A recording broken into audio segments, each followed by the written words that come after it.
আজ মহাসপ্তমীর সকাল এবং ঐতিহ্য মেনে বিশুদ্ধ পঞ্জিকা মতে বেলুড় মঠে চলছে মহাসপ্তমীর পুজো।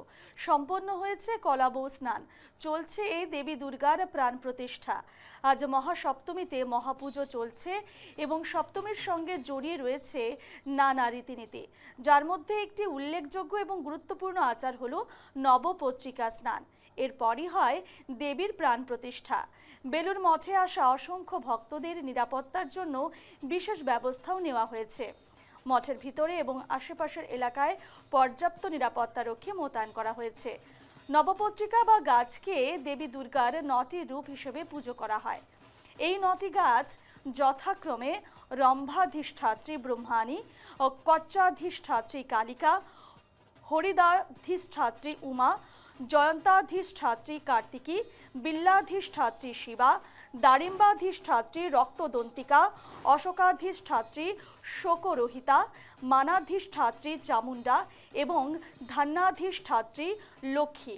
এই ৯ দেবী একত্রে নবপত্রিকা বাসিনী নবদুর্গা নামে পূজিত হয়। বেলুড় মঠ থেকে সরাসরি ছবি আপনাদের দেখাচ্ছি। ইতিমধ্যেই একেবারে সপ্তমীর যে পুজো, সপ্তমীর পুজো শুরু হয়ে গেছে। দেবী দুর্গার প্রাণ প্রতিষ্ঠার কাজ চলছে। ঐতিহ্য মেনে বিশুদ্ধ পঞ্জিকা মতেই বেলুড় মঠে চলছে মহাসপ্তমীর পুজো। সম্পন্ন হয়েছে কলাবউ স্নান এবং চলছে দেবী দুর্গার প্রাণ প্রতিষ্ঠা।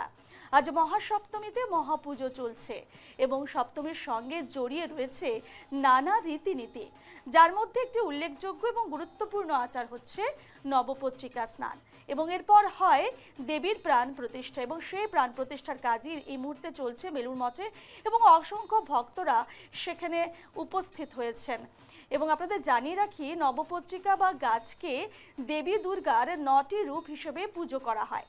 এই ৯টি গাছ যথাক্রমে রম্ভাধিষ্ঠাত্রী ব্রহ্মাণী, কচ্চাধিষ্ঠাত্রী কালিকা, হরিদ্রাষ্ঠী উমা এবং জয়ন্তাধিষ্ঠাত্রী কার্তিকী, বিল্লাধিষ্ঠাত্রী শিবা, দারিম্বাধিষ্ঠাত্রী রক্তদন্তিকা, অশোকাধিষ্ঠাত্রী শোকরহিতা এবং মানাধিষ্ঠাত্রী চামুণ্ডা এবং ধান্যাধিষ্ঠাত্রী লক্ষ্মী। এবং এই ৯ দেবী একত্রে নবপত্রিকা বাসিনী নবদুর্গা নামে পূজিত হন।